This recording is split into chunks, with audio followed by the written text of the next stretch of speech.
குழந்தைய ஸ்கூலுக்கு அனுப்புறது எவ்வளோ முக்கியமோ, அத விட மார்க்கெட்டுக்கு கூட்டிட்டு போறது ரொம்பவே முக்கியங்க. பள்ளியும், கல்வியும் சொல்லி தராத நெறைய விஷயங்கள இங்க குழந்தைகள் அனுபவபூர்வமா கத்துக்குறாங்க. இது ஒரு உளவியல் பார்வையில நம்ம பார்க்கலாம் வாங்க. முதல்ல ஒரு பொருள எப்படி வாங்குறது? தரம் பார்த்து, விலை பார்த்து வாங்குறதுன்றத கத்துக்குறாங்க. ஏன்னா மார்க்கெட்ல பார்த்தீங்கன்னா, 1 கிலோ கத்திரிக்காய் ரூ. 15க்கும் இருக்கும், ரூ. 30க்கும் இருக்கும். ஸோ எதுக்காக இந்த டிஃபரன்ஸ்? அப்படின்ற நெறைய விஷயங்கள அவங்க கத்துக்குறாங்க.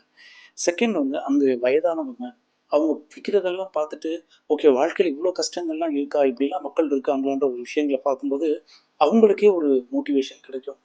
அதே மாதிரி இப்ப இருந்தே பொருள சூஸ் பண்ணி வாங்குற பழக்கம் வரும்போது, அவங்க லைஃப்ல பின்னாடி டிசிஷன் மேக்கிங் கெப்பாசிட்டி நல்லா வருவதற்கான வாய்ப்புகள் நெறையாவே இருக்கு.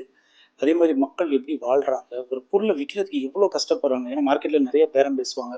ஸோ இதெல்லாம் பார்க்கும்போது வாழ்க்கைய பற்றிய புரிதல் அவங்களுக்கு கண்டிப்பா ஏற்படும். இத தாண்டி நெறைய விஷயங்கள் அவங்க அங்க கத்துக்கலாம். நம்ம இன்னைக்கு ஷாப்பிங் அப்படின்னா, ஆன்லைன் ஷாப்பிங் போறதும், சில நிறுவனத்துக்கு போய் பர்ச்சேஸ் பண்ணிட்டு அத பெருமையா பேசக்கூடியவங்க தான் இன்னைக்கு இந்த ஜெனரேஷன்ல இருக்கோம்.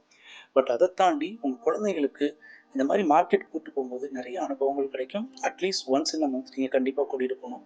ஸோ இத பத்தி நீங்க என்ன நினைக்கிறீங்க? கமெண்ட் பாக்ஸ்ல மறக்காம மென்ஷன் பண்ணுங்க. அதே மாரி இந்த வீடியோ யூஸ்ஃபுல்லா இருக்கும்னு நினைச்சீங்கன்னா, உங்க ஃபேமிலி அண்ட் ஃபிரெண்ட்ஸ்க்கு வந்து ஷேர் பண்ணுங்க. Thank you so much for வாட்சிங்.